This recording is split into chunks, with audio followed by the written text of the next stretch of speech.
example. I'm having some oranges and some apples. Okay, oranges are there, apples are there. Now, what is the special about SVMs means? For example, if you're having oranges and apples like this, one category of apples and one category of oranges. Now, these points easily you can classify. Now, what is support vectors? Support vectors means this one is called as support vector of the apple. The starting stage of apple, initially it will be in the green shape, or from that slightly it will be turned to the orange shape, and finally it will turn into the red shape. Once it is fully grown, then it will be having with respect to red color. Now, whatever the, from wherever the, for example, I'm having a fruit like this. This fruit you are going to consider as apple fruit or orange fruit means.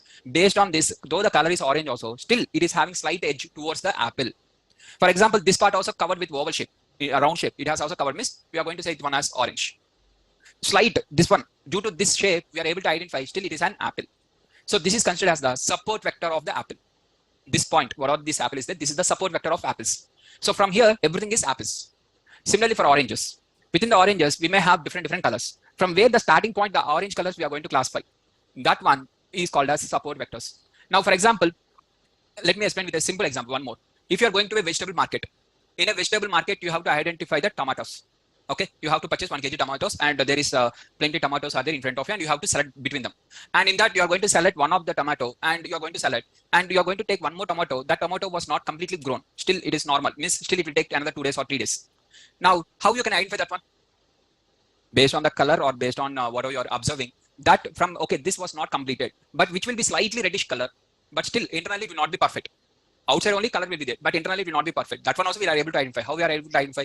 That points are called as support vectors.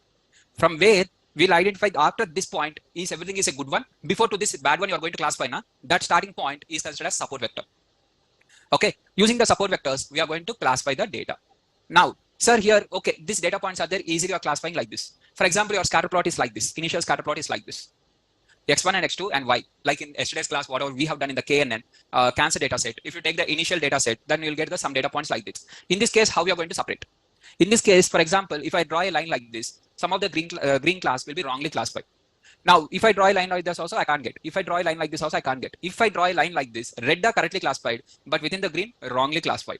And now for this, what is the one which we have to use? Here, you can't separate them linearly. Linear separation is not possible, means second option is non-linear. Earlier one, whatever I have shown you, by drawing a simple line like this and separate the data points, this one is called as linear classifier. Within the SVM linear classifier. Now, for when we can apply the linear classifier means when you are able to separate the data points by using the linear line. When you are not able to separate them, then you have to go with the non-linear. Non-linear SVMs are available.